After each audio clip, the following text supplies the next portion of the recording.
Welcome to the Shreveport Connection with Tommy. This video is going to be on TNA spoilers for next week. That should be, 7 days from now, which would be the 27th. Let's say, 26th. Let's see, the 26th. Okay, but first, some brief TNA news about what AJ Styles had said in an interview, and I'm going to that right now.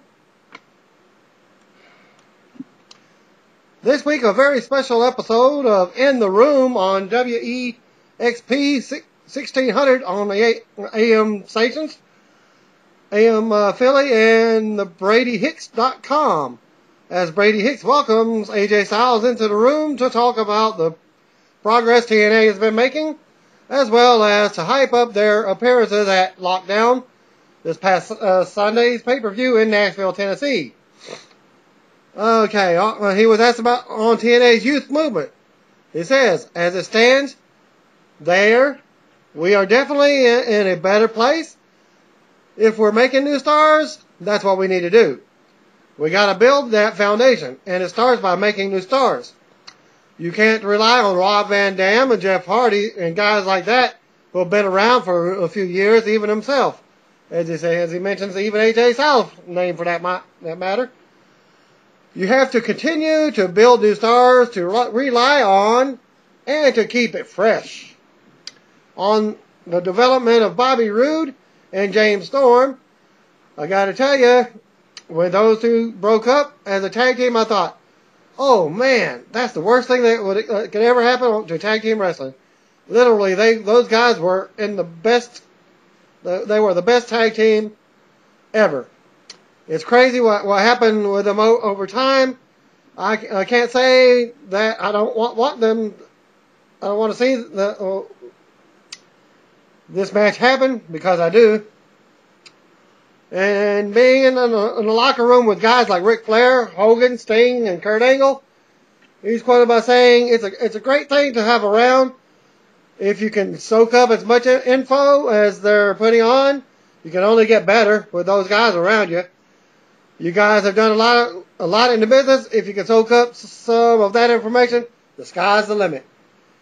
Okay, he's asked about his relationship with Ric Flair.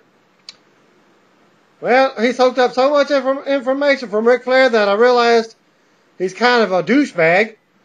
Neither Fortune nor myself wanted to be around him anymore. Fortune kind of imploded because of it. Then he was asked about Bobby Roode's situation as champion. He's quoted by saying, like it or not, Bobby Roode is the best World Heavyweight Champion right now. The guy is good. You can't deny that fact. He looks good. He wrestles even better than he looks. This guy is unstoppable at this point in his career. On TNA overtaking WWE, he was asked, it's not going to happen overnight. We don't have the money that the other company has. We just don't have to. We just have to take it slow. When we move too fast, that's how you destroy a company, like, for instance, WCW. And now what everybody's been waiting for, thanks to Eric for the following info on Impact Wrestling. Spoilers, as he's the most trustworthy guy in Impact history of reporting wrestling shows. He missed that one week because he went to Raw instead. Raw and SmackDown show that they had. Okay, well, Jeremy Borash calls out Eric Bischoff for his tweets against him at the beginning of the show for next week. Borash wants a match because of the new Open Challenge. He's going to get it. Bully Ray attacks Borash and allows Bischoff to get the pin. But I'm going to stop right here at this point and go on to tell you. Well, in my point of view, I've already read the results, and no pun intended, it's going to be a shitty, crappy show, as you will see at the very end. And that's the bottom line, because the shit gets thick. Okay, sorry about the 4-letter words there, but that's what I think about the next week's episode. That's a crappy idea, but somebody's got to do it or get off the pot, so to speak. Okay, back on the show. Devon in the next match defeated Bully Ray to defend his TV title on the line. Next match up was Anarchia coming out with Mexican America to challenge any American. And that American was none other than Kurt Angle, accepted and won the match.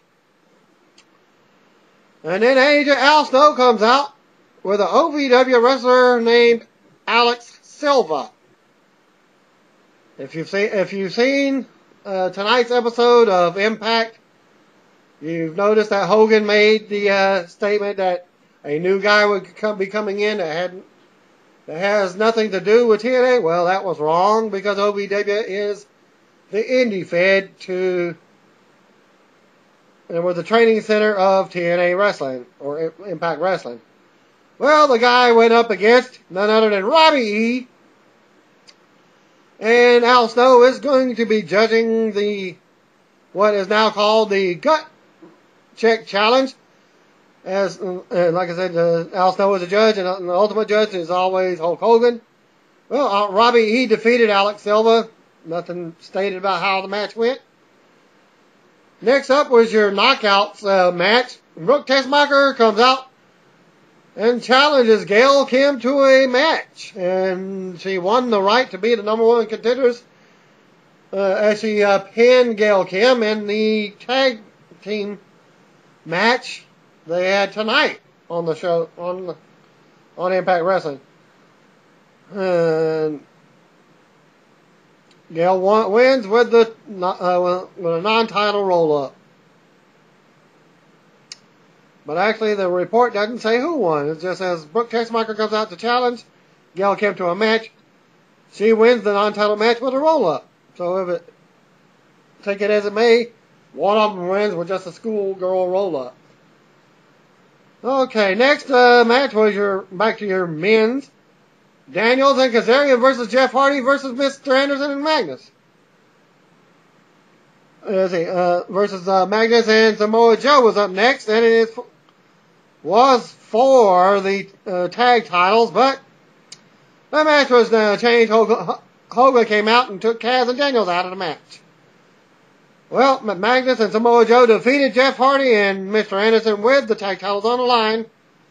Hardy and Anderson argued after the match, and that sets up Kaz and Daniels running out to attack the champs.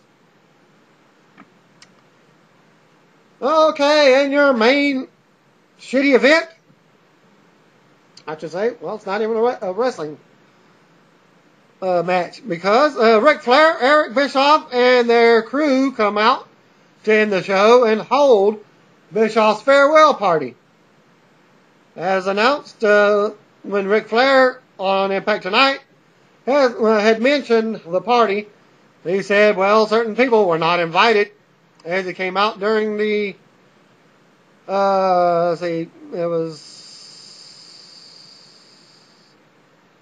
I forgot who was out there, AJ Styles and Garrett Bischoff, and most of his team, Garrett Bischoff, were in the ring when all but Austin Aries, he had just done a match earlier tonight, and just basically he was too tired to even come back out to be with his team. Well, it says there was others that came out with Team Garrett. Comes out for next week, along with Austin Aries and Jeremy Borash.